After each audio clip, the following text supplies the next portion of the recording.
कुछ केस ऐसे होते हैं जिसे सुनने के बाद लोग विश्वास नहीं करते। ये कहानी है उत्तर प्रदेश के बलरामपुर की। यहीं के रहने वाले थे शिवा सक्सेना। जब ये छोटे थे तभी इनके माता पिता का रोड एक्सीडेंट में डेथ हो जाती है, इसलिए इनका पालन पोषण इनके मामा ने किया था। 2016 में इनके मामा ने इनका एक मधु नाम की लड़की से शादी करा देते हैं। 1.5 साल बाद इनको एक बच्चा होता है, जिसकी कुछ ही दिन बाद मौत हो जाती है। फिर 1 साल बाद दोबारा इनको एक और बच्चा होता है, लेकिन उसकी भी कुछ दिनों बाद मौत हो जाती है। एक दिन मधु अपने पति से कहती हैं कि घर में मैं अकेले बोर हो जाती हूँ। पास में ही मेरी मौसी रहती हैं और उनके यहाँ लिफाफा बनाने का काम होता है।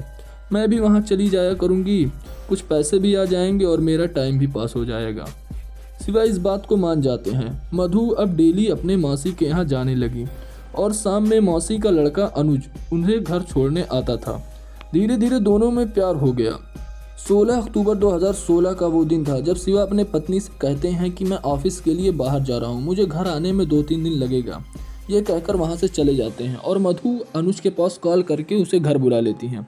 शिवा की ट्रेन छूटने के कारण वो रात ही में घर वापस चले आते हैं। जब वो घर पहुँचते हैं तो अजीब सी आवाज़ सुनते हैं। जब वो दरवाज़ा खोल के देखते हैं तो वो हैरान रह जाते हैं।